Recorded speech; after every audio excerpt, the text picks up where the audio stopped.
Labdien visiem! Šodienas video būs par piekabi, vairāk par piekabas elektroinstalāciju. Tā kā man te taisa draugam piekabas skati, un mums tur bija skatē problēmas ar lukturiem. Vienmēr sakot, man viņiem uzlikts ir sānā šeit lukturs. Viņiem nepatika, viņš tur sānā var būt, bet problēma bija tā, ka šim te trīsstūrim bultiņu norāda uz augšu, tādā veidā viņam būtu jāstāv. Līdz ar to tas lukturs uz sānu, un tad birokrātija neļauj tā, jo bultiņi ir uz sānu, un, vienmēr sakot, paši sapratāt. Es gribu apstīties, kāda man tai piekabēja, te viss tā sistēma, te es atcerējos vienu lietu, ko es neesmu izdarījis, bet ko noteikti vajag izdarīt, kad nopērk jaunu piekabi. Tas ir tas, ka paņemt šitos savienojumos, kas nāk pie lukturiem, paņemt, iespiest kaut ko vienalga, kontaktu ziedi, tehnisko vazelīnu, solidolu.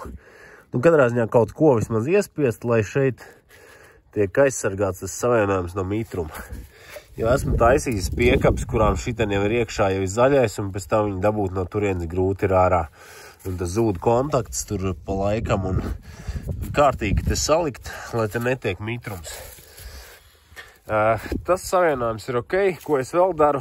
Teiksim, es tam draugu piekabēju, kur lukturs liksies šiten.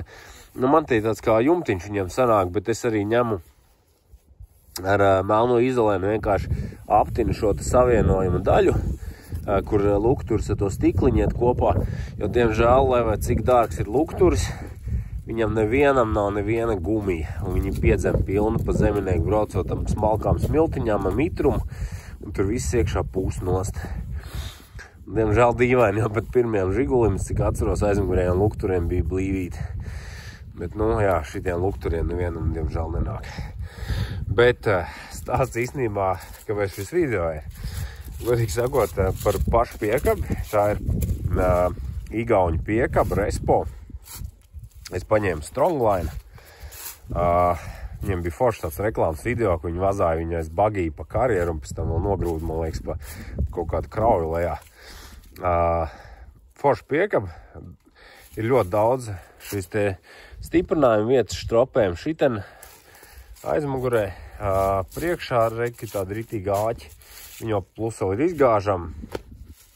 Nekāda vaina vēl iekšpusē ir, man liekas, 6 šīs tes vietas, kur pievilkta stropi. Man tā čoma piekaba, viņam ir, man liekas, poļu raidovans vai kaut kas tam līdzīgs. Tas ir pilnīgs kaut kāds absurds. Viņam neviena vieta, absolūti neviena vieta, kur pieāķēt stropi nav ne ārpusē, ne iekšpusē. Pilnīgi, es nezinu, kas tur domāts, ir es laikam vati vadāt apkārt, kur nav jāpiesien vai. Bet, viss man apmierina, elektroinstalācija apmierina, vienīgi man nošukai. Es kaut kāds sāku skatīties, kā tu te lukturi pievienot un kas. Un es nevaru saprast, tāds savienojums iekšā tāds sāk jaukt vaļā, un man vienkārši šokā es kādā veidā ir izpildīts šis savienojums. Tātad lukturītis pievienojas pie, tās te elektroinstalācijas visas piekabas, un tas vienkārši notiek tādā veidā, ka tiek pārdurts divās vietās vats.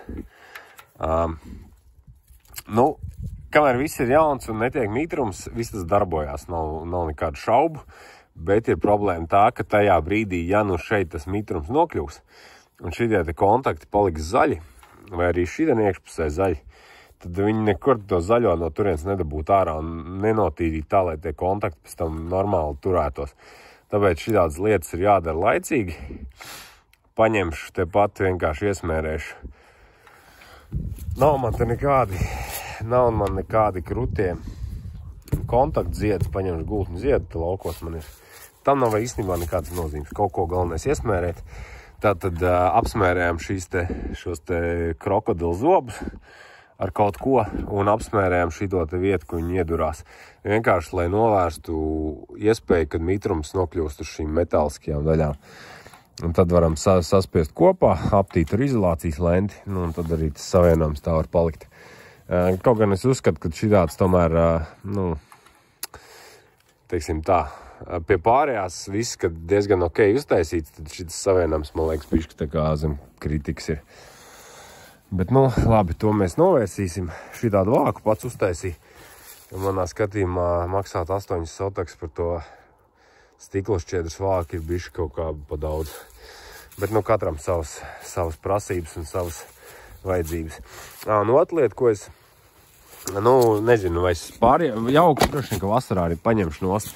Otra lieta, ko vajag izdarīt, ir tajā te otrā pusē, kur tie vadi liekās iekšā un pieskrūvējas, viņiem vajag arī tieši tāpat iespiest tajās ligzdās visās kaut kādu solidolu vai kaut ko, lai tur netiek mitrums, jo tajā brīdī, kad, nu, kaut kā sanāks, piemēram, sačakrēt šo te līgzdu, tad jau tie vadi būs sākuši palikt zaļi, piemēram, tur iekšpusē.